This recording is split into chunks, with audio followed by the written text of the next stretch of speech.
Hello friends, today we are recording this video for discussion of a very important question.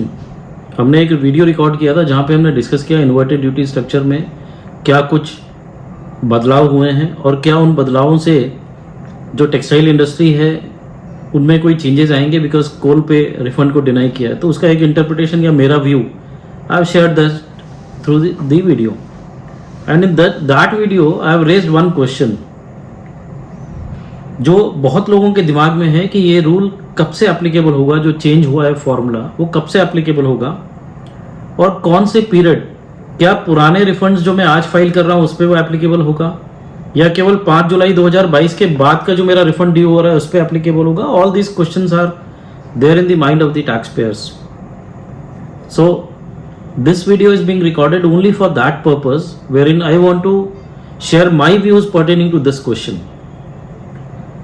See, what I understand is, originally जब ये law आया और CGST rules 2017 में 89 सब rule 5 insert किया गया, introduce किया गया रादर, तो उसमें नेट आईटीसी का अगर आप डेफिनेशन देखें तो वो डेफिनेशन था कि जो 89 सब रूल 4 में डिफाइन किया गया है वो आपका नेट आईटीसी होगा. तो फ्रेंड्स 89(4) में नेट आईटीसी की अगर हम डेफिनेशन देखें तो that definition is means input tax credit availed on input and input services during the relevant period other than the input tax credit availed for which refund is claimed under sub rule 4A और 4B और both. So friends, इससे ये clear होता है कि जब हम amendment जो अप्रैल 2018 में आया, जो रेट्रोस्पेक्टिव आया 89(5) में, जहां उन्होंने नेट आईटीसी को अब 89(5) में डिफाइन कर दिया, उसके पहले सब रूल 4 में जो डेफिनेशन था उसको बोरो कर रहे थे. सब रूल 4 में net ITC was inclusive of input and input services. But anomaly क्या क्रिएट हुई कि 89(5) को जब इन्होंने अमेंड किया तो उसमें नेट आईटीसी का डेफिनेशन डाल दिया. अब now they were not following the definition of 89 sub rule 4. They have inserted a new definition of net ITC wherein now they are saying that net ITC shall mean input tax credit availed on inputs. So it now no more includes the input services. तो problem anomaly की क्या हुई कि इन्होंने net ITC में तो केवल inputs ही लिया, लेकिन जो टैक्स पेबल जो रिड्यूस करते थे उसमें inverted duty tax liability on both goods and services दोनों ले लिया. So therefore there was a disparity which was created. In order to resolve this amendment is introduced. जो ये CGST रूल्स में जो अमेंडमेंट आया ऑन 5 जुलाई 2022, that was with reference to rectification और restoration of the intention of the government. जो originally उन्होंने 89(4) में रिलाई करके या बोरो करके बताया था, बाद में ये एनोमली क्रिएट हो गई कि उन्होंने नेट आईटीसी में से इनपुट सर्विसेज को निकाल दिया और जो टैक्स पेबल था वो इनपुट और इनपुट सर्विसेज दोनों को रिड्यूस किया.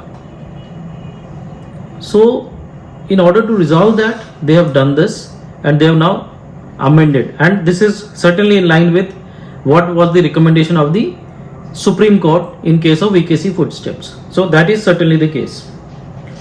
Now friends, I have already touched upon how to calculate and what are the benefits that we are going to get, because now proportionate refund of input services are also given to us. Now friends, the question arises कि अगर मेरा पुराने period का कोई refund है 5 जुलाई 2022 से पहले, तो क्या होगा? अगर 5 जुलाई 2022 से पहले मेरी कोई रिफंड एप्लीकेशन ड्यू थी जो मैंने फाइल नहीं की, उन केसेस का क्या मैं नए फॉर्मूले के हिसाब से रिफंड ले सकता हूं, यानी इनपुट सर्विसेज को भी कंसीडर कर सकता हूं या नहीं? पहला क्वेश्चन. दूसरा क्वेश्चन कि अगर कोई रिफंड एप्लीकेशन फाइल हो चुके हैं तो क्या अब मैं ये अमेंडमेंट का बेनिफिट उसमें ले सकता हूं? Second question. तीसरा क्वेश्चन जो बहुत ऑब्वियस है कि अब जो मैं रिफंड एप्लीकेशन फाइल करूंगा फ्यूचर पीरियड का, उसमें वो अमेंडमेंट के बेनिफिट ले सकता हूं. तो फ्रेंड्स, पहले क्वेश्चन को देखते हैं. Let us take an example कि आपने मार्च 2022 का रिफंड एप्लीकेशन फाइल नहीं किया. So now after this amendment in July, if you are filing let's say in 1st of August or maybe today that is 23rd of July, आज की date में आप file करते हो, तो आज की डेट में friends the rule is the amended rule which is applicable and therefore I am of the belief कि आप पुराने पीरियड का भी रिफंड अगर आज फाइल करोगे तो नए फॉर्मूले से फाइल करोगे और जो आपके इनपुट सर्विसेज के रिफंड आपको मिलने चाहिए proportionate as per the amended formula वो आपको मिलेंगे. This is the answer of first. Second case can be कि now they have issued a notification which is 1313 by 2022 dated 5th July 2022 जिसने section 54 और 55 में जो आप रिफंड एप्लीकेशन फाइल करते हो उसकी डेट को एक्सटेंड कर दिया है. And this video is only restricted to the refund applications in case of input accumulated refunds in case of inverted duty structure industries. उसमें डायमंड, टेक्सटाइल्स और बहुत सारी इंडस्ट्रीज आती हैं. तो लेट अस प्रिज्यूम 1718 फ्रेंड्स 1 फरवरी 2019 को फाइनेंस एक्ट 2018 से एक अमेंडमेंट आया, explanation to section 54, explanation number 2 clause E, जहां पे इन्होंने इन्वर्टेड ड्यूटी स्ट्रक्चर के लिए बताया कि भाई टाइम लिमिट आपकी क्या होगी, टाइम बारिंग आप कैसे कैलकुलेट करेंगे 2 इयर्स का जो सेक्शन 54 बोलता है. तो उन्होंने ये बोला कि जो end of the financial year होगा वहां से यानी रिफंड जिस ईयर से पर्टेन करता है उस ईयर का एंड और वहां से 2 years. So let us take an example of 1718 का एंड होगा 31 मार्च 2018 और उसका रिफंड आप फाइल कर सकते हो 31 मार्च 2020 तक. This is one. Please note it down and please bear in mind first example. Second, 1819 में 31 जनवरी 2019 के बाद ये अमेंडमेंट आया यानी 1 फरवरी 2019 से. So 1 अप्रैल 2018 till 31 जनवरी 2019 का रिफंड आप कब तक फाइल कर सकते हो? That is 31 मार्च 2019 से 2 years which is 31 March 2021. And then for February, March 19 and the further period amended law लगेगा जहां पे उन्होंने कहा 2 years from the date on which the return is to be filed under section 39. So this is something which is very clear. तो आज की date में अब हम नोटिफिकेशन 13 के साथ इसको लिंक करते हैं. नोटिफिकेशन 13/22 क्या बोलता है? 15 मार्च 2022 या if I am wrong then let me just, it is not 15 March, it is 1 March 2020 till 28th February 2022. This will be the period which will be excluded. I am repeating, this will be the period which will be excluded for the computation of period of limitation for filing refund application. Now, just be with me. आपका last date 1718 का क्या था? 31 मार्च 2018 financial year. उसका filing का last date था 31 मार्च 2020. अब 1 मार्च 20 से 28 फरवरी 2022 तक का पीरियड इन्होंने एक्सक्लूड कर दिया. So that needs to be excluded and then you will have to calculate 2 years. 2 years means जो भी रिमेनिंग पोर्शन था. तो मेरे एग्जांपल में 1718 का रिमेनिंग पोर्शन क्योंकि आपका 1 मार्च से था तो 1 महीना और आपको मिलेगा. दैट विल एंड ऑन 31 मार्च 2022. सो अब 1718 का कोई रिफंड एप्लीकेशन आप फाइल नहीं कर सकते. But what about 1819? 1819 का पीरियड आज भी लाइव है बिकॉज उसका लास्ट डेट था 31 मार्च टिल 31 जनवरी 2019 के लिए. लास्ट डेट वाज 31 मार्च 2021.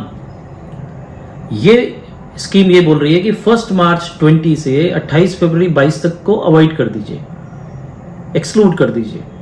तो 1 मार्च अगर मैं 31 मार्च 21 तक कर सकता हूं तो मेरा जितने मंथ्स रिमेनिंग है इस एग्जांपल में 31 मार्च 2019 से 31 मार्च 2020 तक 12 महीने होते थे, जबकि उसमें 1 मार्च 2020 से मुझे पीरियड एक्सक्लूड करना है यानी 11 महीने मैंने लिए और इसके बाद 13 महीने मैं 28 फरवरी 22 के बाद यानी 1 मार्च 2022 से 13 महीने और मेरे को मिलेंगे. तब तक मैं 18-19 का इन्वर्टेड ड्यूटी का रिफंड एप्लीकेशन फाइल कर सकता हूं. So this is how you need to apply your mind. And उस पीरियड का अगर मेरा कोई एप्लीकेशन नहीं हुआ 1718 इज गॉन बट 1819 टिल 31 जनवरी 2019 प्लस उसके फर्दर पीरियड जहां पे 2 साल ईयर से कैलकुलेट करने, ये सारे लाइव खुले हैं। उनकी रिफंड एप्लीकेशन आप अभी भी फाइल कर सकते हो।